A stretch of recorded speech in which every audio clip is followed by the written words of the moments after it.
আমার বিয়ের যখন 3 দিন হলো, আর সেই দিনের মাথায় আমার স্বামী মারা গেল। আমি বিধবা হয়ে গেলাম। আমি তখন আমার নিজের বাপের বাড়ি যেতে চাইলাম, কিন্তু আমার ছোট দেবর কোনোভাবেই যেতে দিতে চাইত না। আমি দেবের কথায় রাজি হয়ে শ্বশুর বাড়িতে থাকতাম, কিন্তু দেব যে এত খারাপ হতে পারে তা আমি জানতাম না। হঠাৎ একদিন আমি অসুস্থ হয়ে গেলাম। তখন সবাই আমাকে ডাক্তারের কাছে নিয়ে গেল, আর ডাক্তার পরীক্ষা করে বলল আমি নাকি মা হতে চলেছি। কিন্তু কিভাবে মা হলাম বন্ধুরা, সেটা শোনার পর তোমার মাথা গরম হয়ে যাবে। তাহলে আসল ঘটনাটি খুলে বলি। শ্বশুর বাড়িতে আমরা মোট 3 জন থাকতাম, আমি, শাশুড়িও আমার দেবর। স্বামী মারা যাওয়ার পরে আমি শ্বশুর বাড়ি ছেড়ে কোথাও যাইনি, কারণ আমি ছোটবেলা থেকেই দাদাদের কাছে মানুষ হয়েছিলাম। আমার বাবা মায়ের মারা যাওয়ার পরে দাদারাই আমাকে মানুষ করেছিল, কিন্তু দাদারা যেহেতু নিজের বউ বাচ্চাদের নিয়ে ব্যস্ত হয়ে পড়েছিল, তাই আমি শ্বশুর বাড়ি ছেড়ে দিয়ে দাদাদের কাছে বোঝা হতে চাইনি। আমি তো স্বামীকে ভীষণ ভালোবাসতাম, তার সঙ্গে 7 বছর কাটিয়েছিলাম। যে সময়টুকু স্বামীর সঙ্গে কাটিয়েছিলাম, সেই সময়টা আমার জীবনের সবথেকে মূল্যবান সময় ছিল। জানি না কেন আল্লাহতালা আমার কাছ থেকে আমার স্বামীকে কেড়ে নিয়েছিলেন। স্বামীর সঙ্গেই কয়েকটা বছর থাকার পরেও আমি মা হতে পারিনি, তাই ভেবেছিলাম শ্বশুরবাড়িতে থেকে শাশুড়ির সেবা যত্ন করব, কারণ উনি তো আমার স্বামীর মা ছিলেন। তাই আমি ওনাকে নিজের মায়ের মতোই মনে করতাম এবং ওনার খুব খেয়াল রাখতাম।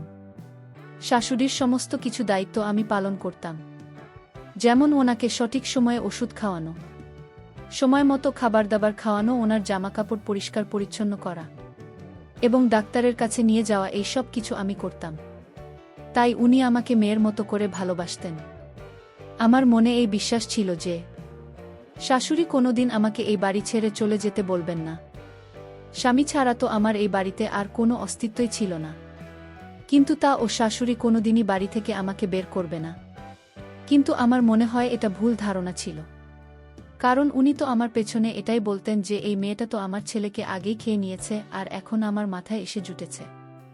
এই মেয়েটা তো আমার বাড়ি ছেড়ে যেতেও চায় না। তার মানে উনি শুধু আমার মুখের সামনে মিথ্যা ভালোবাসার নাটক করতেন। উনার মনে তো আমার প্রতি কোনো ভালোবাসা ছিল না।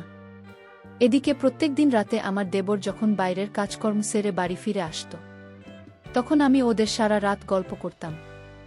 আমার দেশ, আমি বয়স কম, তাও তার সাথে গল্প করলে আমার মনটা ভরে যায়। আমি এই চোর দেশে, আমি মুখের মায়ের বাড়িতে পড়ে আছি। আমি একবার কষ্ট পেয়েছি এবং এই কষ্ট আমি আর বারবার পেতে চাই না। আসলে আমার স্বামীর মারা যাওয়ার পরে যখন আমি বাড়ি ছেড়ে দাদাদের কাছে যেতে চেয়েছিলাম, তখন কিন্তু দেবর আমাকে সামলেছিল এবং সে কথা দিয়েছিল সে নাকি আমাকে বিয়ে করবে এবং সে তার দাদার মতোই আমাকে ভালোবাসা দিবে। যদিও বাবা এই প্রস্তাবে রাজি ছিলাম না, কিন্তু সে তো আমাকে তার মিথ্যে ভালোবাসার জালে ফাঁসিয়েছিল। এদিকে আমার শাশুড়ি তো দেশ, আমি বিয়ে দেবার জন্য তার পেছনে উঠে পড়ে লেগেছিল, কিন্তু দেওয়ার প্রত্যেকবার শাশুড়িকে না বলে দিত। স্বামী মারা যাওয়ার পরে আমি দেবর ও শাশুড়িকে এতটাই ভালোবাসতাম যে তাদের ছোট বড় প্রত্যেকটা জিনিসের আমি খেয়াল রাখতাম। তাদের কোনো কিছু বলার আগে আমি সবকিছু রেডি করে দিতাম, কারণ ওই বাড়িতে দ্বিতীয়বার দেশ, আমি ভালোবাসা পেয়ে ওই বাড়ি ছেড়ে কোথাও আমি যেতে চাইনি। আমি আমার দেবরকে যে ভালোবাসতাম এই কথাটা কিন্তু আমার শাশুড়ি জানত না। একদিন রাত্রিবেলা দেবর যখন বাড়ি ফিরে এলো, তখন সে আমাকে নিজের রুমে নিয়েছিল। সকালবেলা আমার শাশুড়ি যখন দেশ আমি নাম ধরে ডাকতে শুরু করেছিল, তখন ভয় আমরা দুজনে বিছানায় উঠে বসেছিলাম। এমনকি শাশুড়ি তো দেওয়ায় রুমের দিকে আসছিল, এবং সেটা আমরা বুঝতে পেরেছিলাম। তখন না পেরে দেবে বলেছিল আমি যাতে তার বিছানার নিচে লুকিয়ে পড়ি। শাশুড়ির আওয়াজ পেয়ে আমি আমি খাটের তলায় লুকিয়ে পড়েছিলাম। তারপর শাশুড়ি যখন ঘরের ভিতরে ঢুকলেন, তখন দেবরকে বললেন, এত বেলা পর্যন্ত শুয়ে থাকলে হবে, বাইরের কাজগুলো কে করবে? আর এত বড় বিছানা থাকতেও তোর কি জায়গা হয় না? এত এলোমেলো কেন হয়ে আছে? আমার শাশুড়ি তো কিছু কথা বলে রুম থেকে বেরিয়ে চলে গিয়েছিলেন। ওই সময় আমি বিছানার তলা থেকে চুপচাপ শাশুড়ির কথাগুলো শুনছি। আমি এই ব্যাপারে অনেকবার দেবরকে বলেছিলাম যে সে যাতে শাশুড়িকে আমাদের দুজনের সম্পর্কের ব্যাপারে সবকিছু সত্যি কথা বলে দেয়, কিন্তু দেব এই ব্যাপারে শাশুড়িকে কোনো কথা বলতে রাজি হয়নি, কারণ সে শাশুড়িকে খুব ভয় পেত। সেদিন দুপুরের খাওয়া দাওয়ার পরে শাশুড়ি আমার দেবরকে বলেছিল, মর্জিনা নামের একটা মেয়েকে নাকি দেশ আমি জন্য আমাদের পাশের বাড়ির একটা চাচি পছন্দ করেছে। এবং চাচি যখন শাশুড়িকে মর্জিনার ছবি দিয়েছিল, তখন আমার শাশুড়ি মর্জিনা ছবি দেখেই দেবরকে বলেছিল, মেয়েটা অনেক সুন্দর দেখতে, তুই দেখলে ওই মেয়েটাকে পছন্দ করবি, দেশ আমি অন্য মেয়ের সঙ্গে বিয়ে হবে। এই কথাটা শুনলেই কিন্তু আমার কষ্টে বুকটা ফেটে যেত, কারণ স্বামী মারা যাওয়ার পরে আমি দেবরকে সত্যি মন থেকে খুবই ভালোবেসেছিলাম এবং সেও আমাকে ভালোবাসত। আমিও সময় বরকে চোখে চোখে ইশারা করে এই সমস্তটা বাতিল করতে বলেছিলাম, কিন্তু সে আমার কোনো কথা শোনেনি। সে তার মাকে মাথা নাড়িয়ে হ্যাঁ বলেছিল, এমনকি আমার শাশুড়ি বলছিল উনি নাকি দেবের নাম্বার মর্জিনাকে দিয়েছেন এবং তারা দুজনে নাকি বিয়ের আগে একে অপরের সঙ্গে কথা বলে নেবে। সেদিন দেবের সঙ্গে আমি পার্সোনাল ভাবে যখন কথা বলছিলাম, তখন ওকে বলেছিলাম, তুমি তো আমাকে বিয়ে করবে বলে কথা দিয়েছিলে, তাহলে তুমি মায়ের কথায় কেন রাজি হয়েছ? দেব তখন বলেছিল, আমার কাছে আর কোনো উপায় ছিল না। ওই সময় মাকে আমি কি বলতাম যে আমি আমার বিধবা ভাবিকে ভালোবাসি? দেবের কথা শুনে আমি খুবই আশ্চর্য হয়েছিলাম, আমার সঙ্গে তার প্রত্যেক দিন রাতে। কিন্তু তার মাকে এটা বলার সাহস হয়নি যে সে আমাকে ভালোবাসে এবং আমাকে বিয়ে করতে চায়। এমনকি আমার দেবর তো মর্জিনার ছবি দেখে তাকে পছন্দ করার পরে তার সঙ্গে দেখাও করত, এবং এটা আমি অনেক পরে জানতে পেরেছিলাম। তারপরেও সে অনবরত আমাকে মিথ্যে কথা বলে চলেছিল যে সে তো আমাকে বিয়ে করবে, শুধুমাত্র তার মায়ের মনে রাখার জন্য নাকি মর্জিনার সঙ্গে সে 1-2 দিন কথা বলেছে, কিন্তু সে তো প্রত্যেক দিন মর্জিনার সঙ্গে দেখা করত। এমনকি 1 মাস পরে যখন মর্জিনার বাবা মর্জিনাকে সঙ্গে করে আমাদের বাড়িতে নিয়ে আসে দেবর ও তার বিয়ের ব্যাপারে কথা বলতে, তখন আমি কিন্তু বুকে পাথর রেখে তাদের জন্য সব কিছুর আয়োজন করেছিলাম। এবং জানি না কেন এত কিছু হয়ে যাওয়ার পরেও স্বামীর উপরে আমার ভরসা ছিল যে সে আমাকে ঠকাবে না এবং খুব তাড়াতাড়ি শাশুড়িকে আমাদের ব্যাপারে বলবে। এমনকি মর্জিনার সঙ্গে স্বামী বিয়ের কথা শুনে আমি যখন কান্নাকাটি করতাম, তখন কিন্তু দেবর আমাকে বুঝিয়ে বলত, তুমি একদম চিন্তা করো না, বিয়ে তো আমি তোমাকে করব, এবং আমরা যদি হঠাৎ করে মাকে বলি যে আমাদের দুজনের সম্পর্ক আছে, তাহলে মা কিন্তু আমাদের খারাপ ভেবে বসবে। তাই আমাদেরকে একটা প্ল্যান করতে হবে। মাকে রাজি করাতে এভাবে আমাদের দিন কাটছিল। আমি তো এটা ভেবে অস্থির ছিলাম যে আমি যদি দেবরকে হারিয়ে ফেলি, তাহলে আমি কার ভরসায় বেঁচে থাকব? আমি তো দেবরকে কোনো মতে নিজেকে হারাতে চাইনি। তাই আমি আল্লাহর কাছে দোয়া চাইতাম যাতে আমাদের মধ্যে সব কিছু ঠিক হয়ে যায় এবং আমার শাশুড়ি যাতে আমাদের দুজনের সম্পর্কটাকে মেনে নেয়। ভেবেছিলাম শাশুড়িকে আমাদের দুজনের ব্যাপারে আমি নিজেকে সব কিছু বলবো, কিন্তু জানতাম আমি যদি আমাদের দুজনের ব্যাপারে শাশুড়িকে বলতাম, তাহলে শাশুড়ি নিশ্চয়ই আমাকেই খারাপ ভেবে বসবেন। এই ভেবে আমি শাশুড়িকে আমাদের ব্যাপারে কিছুই বলেননি। আমার যখন মন মেজাজ খুব খারাপ ছিল, সেটা দেখে এবার আমাকে বলেছিল, সোনিয়া তুমি তোমার দাদার বাড়িতে কিছুদিন থেকে এসো, তাহলে তোমাকে ভালো লাগবে। আমার নাম সোনিয়া। তার কথা শুনে আমি যখন সেদিন দাদার বাড়ি গিয়েছিলাম আমার ভাবির সঙ্গে দেখা করতে, তখন আমার শ্বশুর বাড়িতে শুধু আমার শাশুড়ি ছিল। আমি দাদার বাড়ি যাব সেটা শুনে তো আমার শাশুড়ি খুব খুশি হয়েছিলেন, কারণ উনি তো এটাই চাইতেন যে আমি যাতে ওই বাড়িতে না থাকি।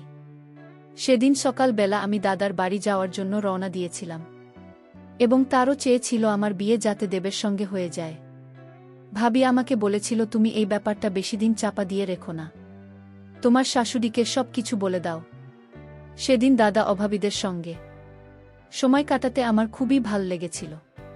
তারা তো আমাকে থাকতে বলেছিল, কিন্তু আমি সারাদিন থাকার পরে সন্ধেবেলা যখন বাড়ি ফিরে এলাম, তখন দেখলাম সন্ধেবেলাতে আমার শাশুড়ি ঘরের মধ্যে ছিল না, কিন্তু ঘরের দরজাটা খোলাই ছিল। ঘরের ভেতরে ঢুকতেই মনে হলো ভেতরের ঘরে যেন কেউ আছে বা কারা আছে, কিন্তু ভেতরের ঘরে কে ছিল? কারণ আমার দেওয়া তো অনেক রাতে বাড়ি ফিরে আসত। তখন সন্ধে 8টা বাজছিল। আমি যখন ঘরের দিকে এগিয়ে গেলাম, তখন ঘরের ভেতর থেকে যে শব্দগুলো শোনা যাচ্ছিল সেটা শুনে আমি স্পষ্ট বুঝে গিয়েছিলাম ওই ঘরের ভিতরে কেউ কিছু করছে। কিন্তু কি ছিল ওই ঘরের মধ্যে সেটা দেখার জন্য আমার মনের কৌতূহল অনেক বেশি বেড়ে গেছিল। ওই রকম আওয়াজ শুনে তো আমি অনেক বেশি ঘাবড়ে গিয়েছিলাম। কিছুক্ষণের জন্য তো আমার মনে হয়েছিল তাহলে কি আমার শাশুড়ি এই বয়সে কারো সাথে, কারণ উনি বয়স্ক হলেও দেখতে খুব সুন্দর ছিলেন এবং ওনার তো বয়স বোঝাই যেত না। তারপর আমার মনে হলো উনি তো অসুস্থ মানুষ, তাহলে উনি এসব কিভাবে করতে পারেন। তারপর আমি যখন ঘরের দিকে এগিয়ে গেলাম, তখন ঘরের দরজাটা একটুখানি পাকা করে দেখতে আমার চোখে ঝাপসা দেখতে পেলাম। আমার মাথায় যেন আকাশ ভেঙে পড়েছিল। ঘরের ভেতরে দৃশ্য দেখে আমার পুরো শরীর থরথর করে কাঁপছিল। ঘরের ভিতরের দৃশ্য দেখে আমার মুখ দিয়ে চিৎকার বেরিয়ে যাবে, তাই আমি মুখটাকে নিজের হাতে চেপে ধরেছিলাম।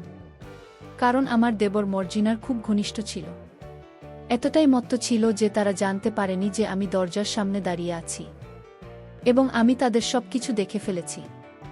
আমি বুঝেছিলাম দেব ওরা মাকে মিথ্যা ভালোবাসার অভিনয় করে আমার সবকিছু কেড়ে নিয়েছে। তারপরে আমি দেবরকে বুঝতেই দেয়নি যে আমি তার আসল চেহারা দেখে নিয়েছি। তারপরের দিন আমি মর্জিনার সঙ্গে পার্সোনালভাবে দেখা করতে গিয়েছিলাম এবং তাকে বলেছিলাম যে আমার সঙ্গে দেবের অনেক আগে থেকেই বিয়ে হবার কথা এবং সে যাতে এই বিয়েটা ভেঙে দেয়। তখন মর্জিনা অনেক আশ্চর্য হয়ে আমাকে বলেছিল, ভাবি তুমি এটা কেমন কথা বলছো? আমি তো দেবরকে ভালোবাসতে লেগেছে এবং মূলত বলেছে সে আমাকে ভালোবাসে, আর দেব ওর যদি তোমাকে ভালোবাসে তাহলে সে আমাকে কেন পছন্দ করেছে? ওই সময় আমি নিজের মতো করে মর্জিনাকে অনেক বোঝানোর চেষ্টা করেছিলাম।